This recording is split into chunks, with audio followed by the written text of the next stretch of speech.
One Piece is perhaps the best story ever written. I know it's a lofty claim, but it's not without merit. As a shonen manga, One Piece, of course, has absolutely bonkers action scenes that will leave you looking like... No! That's why he's here! But action is honestly the least important part of One Piece, and frankly, far from the thing that makes it unique. Every character feels so thoughtfully crafted, the world building is top tier, and the themes... Don't even get me started on how great the themes of the series are. I don't really even think that you're human if you did not feel anything during the I want to live scene, or the scene of Nami's plea to Luffy for help. But one of the things that I love about One Piece the most is that it's fun. Writing a story is hard, believe me. I've been working on story crafting for years, and I just finished the first chapter of my full-length novel project that I'm working on getting published. But one of the biggest challenges in writing science fiction or fantasy is building your world and ensuring that everything makes sense. Writers put so much time into making sure every I is dotted and every T is crossed that sometimes I find they lose themselves in it and forget that the purpose of reading a story is to be entertained. Reading a story is supposed to be fun. What? Ichiro Oda is often called Goda by fans because not only is the world of One Piece brilliant, but it is always fun and exciting. Yes, part of this is because of the amazing community the series has, with YouTubers like JD Legend pushing Agenda Piece, or Sawyer, who does fantastic deep dives into the story, just to name a few. But what I love about One Piece the most is its power system and how it promotes fun and creativity. And that's going to be the point of today's episode. I'm going to be talking all about why I think the One Piece power system is super fun. So let's get into it.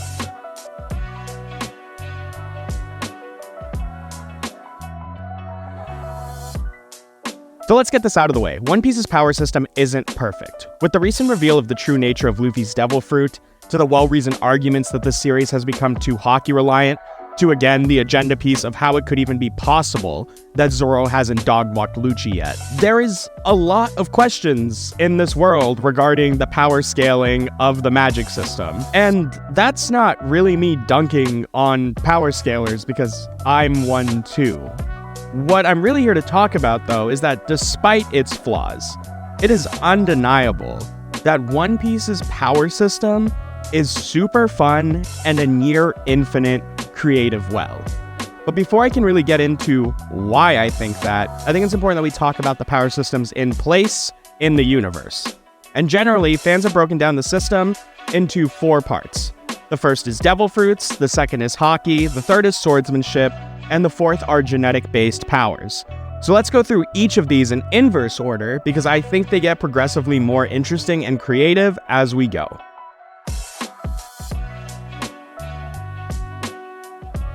Starting with genetic-based powers, there are a few examples to discuss. One of the simplest ones is the Mink tribe, which has access to 2 unique powers, their Electro and their Sulong form.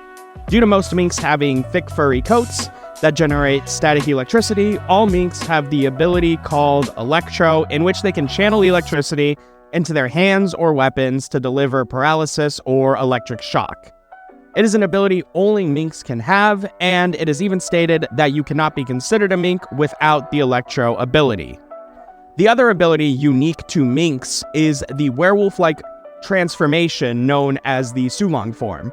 Basically, a mink looks up at the full moon and enters its true form, in which it becomes way more vicious and powerful.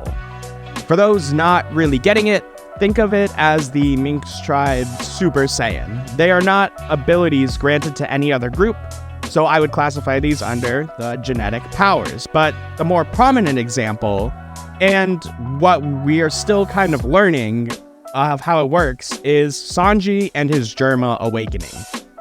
So, quick spark notes if you don't remember.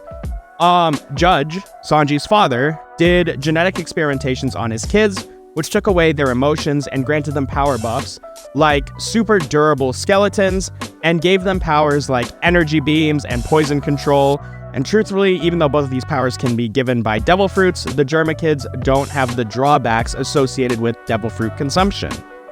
After wearing the raid suit, Sanji, despite not initially having the power boost, finally awakens his body and brings him to a whole new level of strength and durability that he combines with his already existing skill. These are examples of the genetic power-ups that Sanji can now get throughout the rest of the series.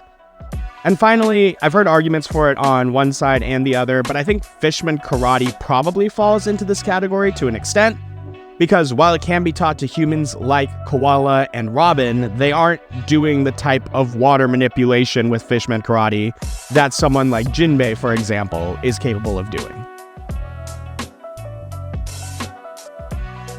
All right, the next one we're going to talk about is swordsmanship, and Zoro will be our person of interest today, because in the world of One Piece, swordsmen typically take massive leaps in their base power based on the quality of their swords and haki. However, it's important that a swordsman actually is skilled in using a blade to get the best use out of their sword.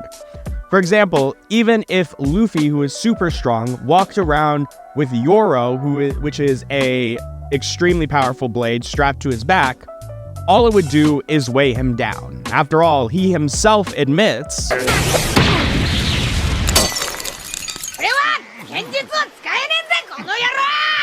but if a swordsman with skill like Zoro gets a stronger blade, the base damage that he could be able to cause increases. Oda even gives us a very well-defined ranking structure to understand the powers of these blades. So, the lowest rank a blade can be is ungraded.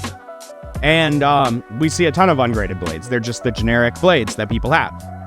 And then there are the graded blades. Notably, of that category is the Sandai Kitetsu that Zoro got during Logtown and still has.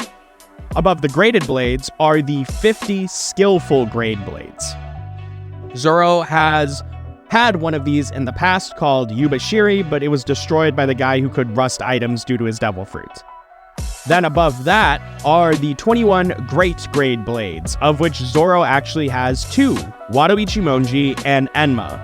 He actually did have Shisui at one point, but he returned it to its owner Ryuma. He returned it to his grave when he was in Wano. And then finally, above the 21 great grade blades are the 12 supreme grade blades. And Zoro has had none of these, but his teacher, Dracula Mihawk, has, and I mentioned it earlier, but it's Yoru, that big cross-like blade. There are also theories that any blade can eventually become a supreme grade blade if it is infused with the haki of a swordsman powerful enough that said haki remains even after the original user's death. But basically, we were initially introduced to the Sandai Kitetsu's power by being told of its curse, and its incredible sharpness demonstrated by this clip.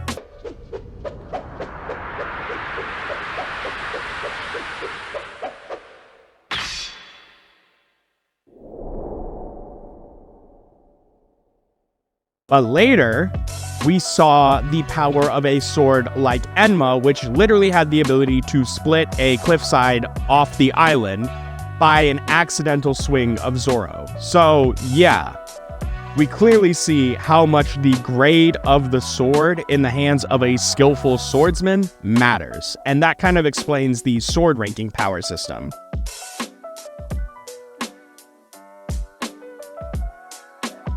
And now we move on to everyone's favorite power system because it's so easy to understand and everyone loves it and it's never caused a problem in the series whatsoever.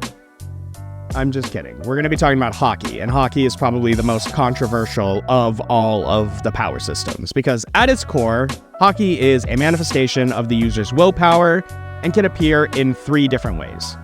There is observation haki, and we've seen that this can be developed to the point of being able to see into the future, which is a step above its baseline power, which is observation and understanding of the things around you and being able to make quicker responses to attacks or projectiles coming at you.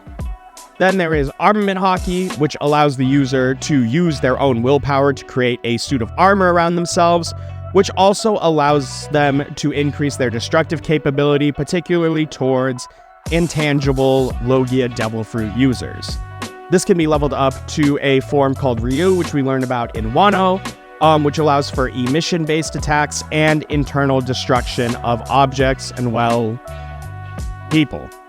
And finally, though not as accessible to all people, there is Conqueror's Haki. And this is one of the most confusing because while it is shown to us as a person's ability to exert their will over other people, literally causing those with a weaker will than that person to fall unconscious, it evolved so much in Wano. And Conqueror's Haki is unique because while anyone can train to become master of observation or armament Haki, you have to be born with the ability to use Conqueror's Haki, and then you can train it.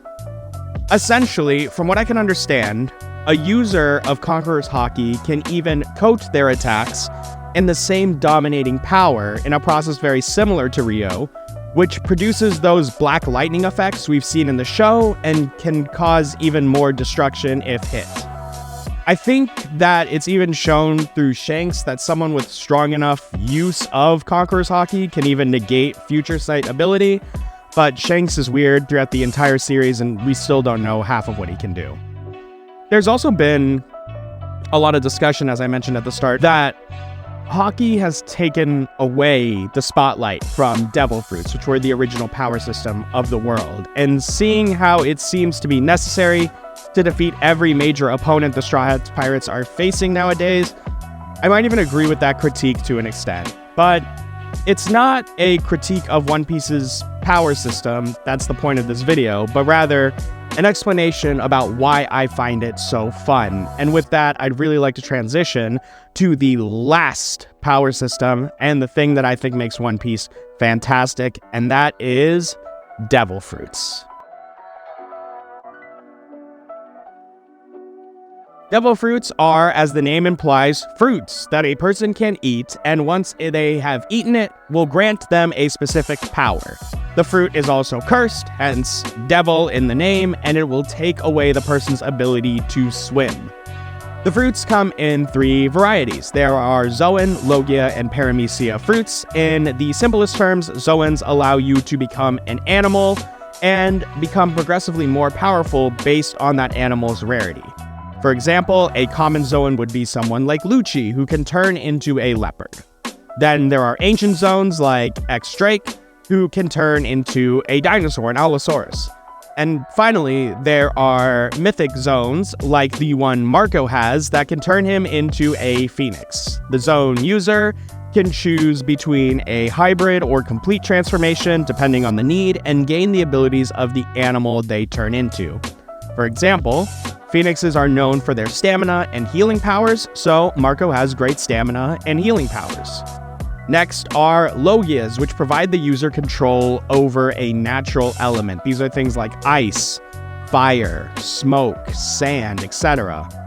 And finally, there are Paramecias, which can best be described as any crazy power that Oda thinks of that cannot fit into the other 2 categories. My personal favorite example of the insanity of this category is the Jacket fruit, which allows the user to become a jacket that can then be worn by another person. It is completely nuts, and I love it. Additionally, each devil fruit can be awoken, which means that their powers can upgrade depending on the fruit.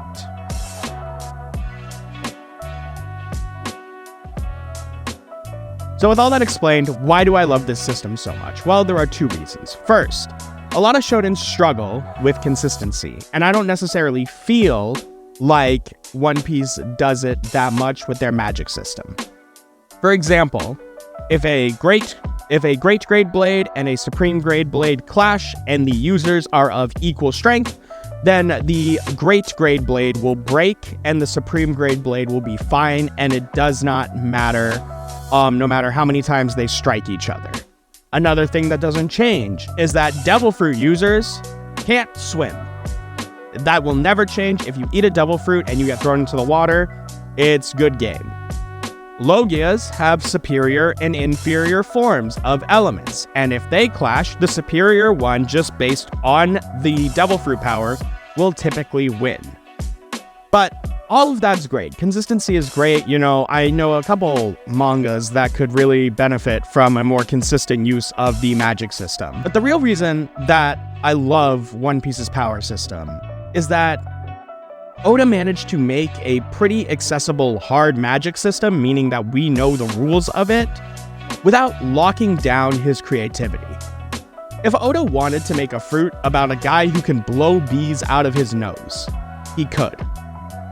If he wanted to make a power that turns half your body into jello and the other half into cookie dough, he could.